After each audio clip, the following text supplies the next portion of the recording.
Sake sales are on the rise in the United States, and Sakeman is on the forefront to providing genuine quality craft sake to fuel that wave. But with all this new growth, sake is still one of the most misunderstood categories in the beverage industry. That is why we are here to help. We're here to spread influence and help you increase your sake sales, not only to grow your profits, but to give your customers a lifelong amazing experience at your establishment. That is why today, we are going to teach you how to sell sake the more efficient way. Help us to spread Sake to the world!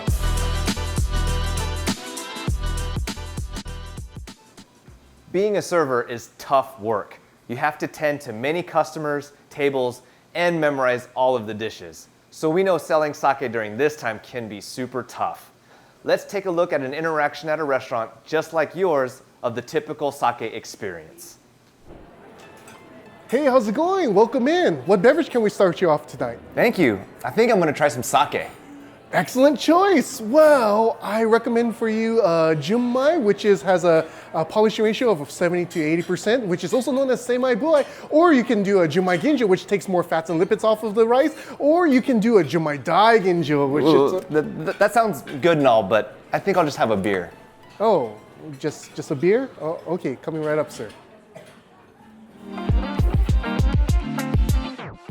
Most customers do not know much about sake.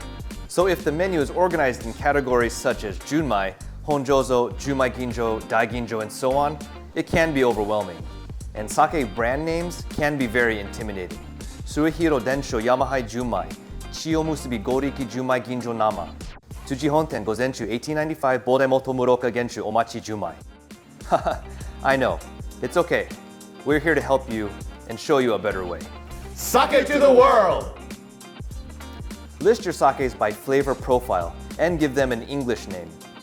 For example, flavor profiles can be dry and earthy, smooth and elegant, light and refreshing. You can also have a specialty section such as sparkling, cloudy, and infused sakes. All sakes should be listed under sections like these rather than using traditional sake terms. And each sake will have an English name along with the Japanese name. All Sakeman sakes have English names already, such as Eternal Happiness or God of Water. You can contact your suppliers to get English names for your other sakes, or you can create one that makes sense for that sake. Each description of the sake should be short and does not need to include the flavor profile since it is already categorized into a flavor profile heading. So use stories about the sake or brewery. It's a great selling point, such as the history of the brewery or some other selling point. It can add intrigue to the brand. Take a look at an example of a typical menu.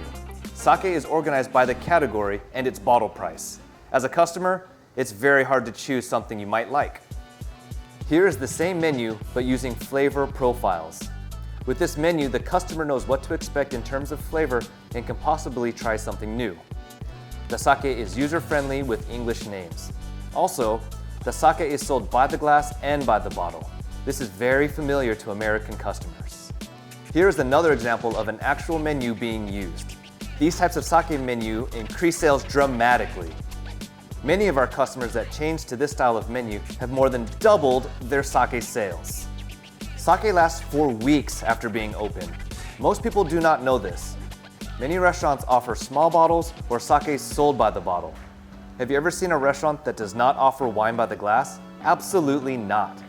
Even Japanese restaurants offer wines by the glass. Red wine lasts only a few days after being opened. White wine only lasts close to a week. However, sake lasts much longer, so selling sake by the glass absolutely makes sense. Since a lot of people do not know about sake, buying a small bottle that they do not know at a price of $25 to $40 will not be as successful as a glass of sake from $8 to $12. So your goal is to make sake approachable for your customers. One thing to consider is that sake's cost per ounce goes down the larger the bottle gets. It's recommended to offer 4 to 5 ounce pours. These pour amounts will encourage the customer to order another glass or a bottle since a glass may not be enough to last the entire meal. Using small white wine glasses or a small rocks glass is perfect for this program. Most restaurants have these, so using their existing glassware is totally fine. it is not necessary to spend a lot of money on special glassware. Since you have all these open bottles, use these to make flights or pairings.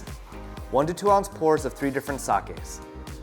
Some examples of good flights are like Sake 101 flights or a rare rice flight. You can also use these pairings if you have a course menu. This is a good way to deplete and promote certain items. These little tips and tricks can dramatically benefit your sales for your restaurant, increase your servers' tips, and most importantly, enhance the experience of your guests. Take time to help your customers effectively choose a sake. This method is much easier to understand, and you can use this as a teaching tool for your own staffers that are unfamiliar with this beverage. So, let's get out there. Make sake sales. Make bigger tips. Make customers smile, and more importantly, Spread Sake to the world!